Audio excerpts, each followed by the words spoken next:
Hey, welcome to Let's Drive an Indian Path. You know, A is how the Lenape or Delaware Indians say hi. Maybe that's why people in Philly and New York, New Jersey, they say hey.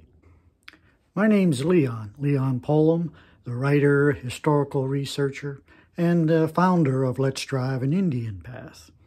I also create GPS-triggered audio tours where you drive modern roads and streets and highways, and I tell you about the paths that lie underneath and the people who walk them. Stay tuned and I'll tell you where to get a free coupon for one of those tours. In the last Let's Drive an Indian Path post on YouTube, I talked about the importance of staying warm while you're on the path. It was far more important than eating or drinking. The Indians knew that, and they had a story, a legend, about just where fire came from. The story is attributed to the Lenni Lenape in modern days, but the Lenni Lenape think the crow was the central character. Well, that sounds more Cherokee. Be that as it may, this is the story of Rainbow Crow, the most beautiful crow in the world with a gorgeous singing voice. What? You never heard of a crow that was beautiful and had a great voice? Well, listen, and I will tell you.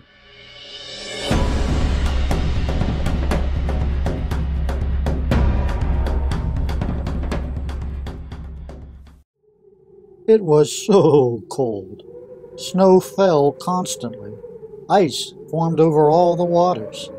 The animals had never seen snow before. At first, it was something new to play in, but it got 10 times colder, and they began to worry. Little animals were getting buried in snowdrifts. Larger ones could hardly walk because the snow was so deep. Soon everyone would die if something were not done. We must send a messenger to Kijiyama Ka'ong, the creator who creates by thinking what will be, said Wise Owl. We must ask him to think the world warm again so that the spirit snow will leave us in peace. The animals liked this plan. They began to debate.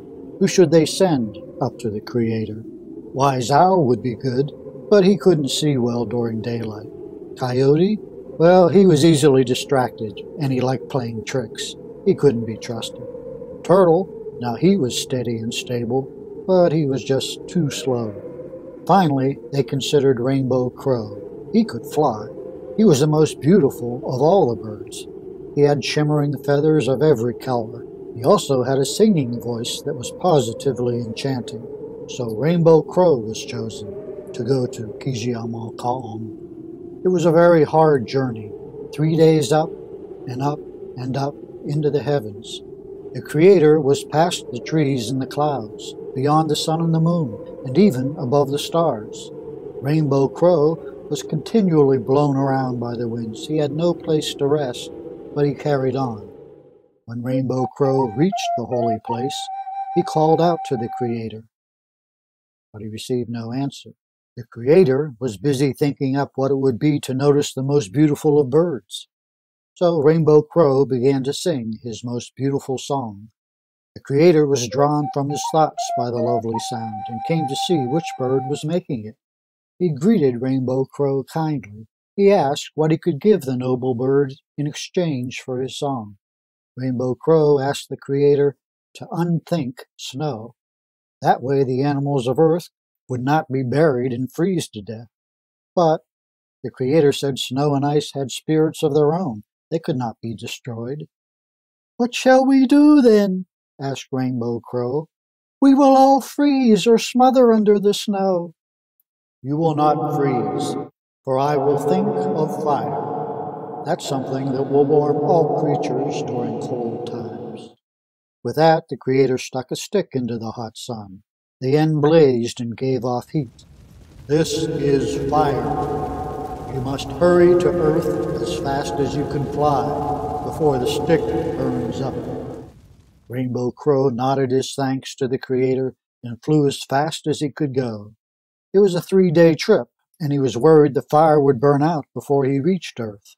The stick was large and heavy, but the fire kept Rainbow Crow warm as he descended from heaven down to the bright path of the stars. The fire felt hotter as it burned closer to Rainbow Crow. As he flew past the sun, his tail caught on fire. It turned his beautiful shimmering feathers black. By the time he flew past the moon, his whole body was black as soot. When he plunged into the sky and flew through the clouds, the smoke got into his throat. It strangled his beautiful singing voice. Rainbow Crow landed among the freezing cold animals of Earth. He was black as tar, and he could only instead of sing. He delivered the fire to the animals. They melted the snow and warmed themselves. They rescued the littlest animals from the snowdrifts where they lay buried. It was time to rejoice. Tinda, fire, had come to Earth. But Rainbow Crow sat glumly apart. He had dull, ugly feathers and a raspy voice. He was sad. Then he felt a touch of wind on his face. He looked up. He saw the Creator who creates by thinking what will be. He was walking towards him. "Do not be sad, Rainbow Crow. All animals honor you for the sacrifice you made for them. And when the people come, they will not hunt you, for I have made your flesh taste of smoke. It's no good to eat. Your black feathers and hoarse voice will keep man from putting you into a cage to sing for him. You will be free." Then the Creator pointed to Rainbow Crow's black feathers. Before his eyes, Rainbow Crow saw the dull feathers become shiny. Inside each one, he could see all the colors of the rainbow. "This will remind everyone who sees you of your service. The sacrifice you made saved them all." Now that's something to crow about, and the bird did.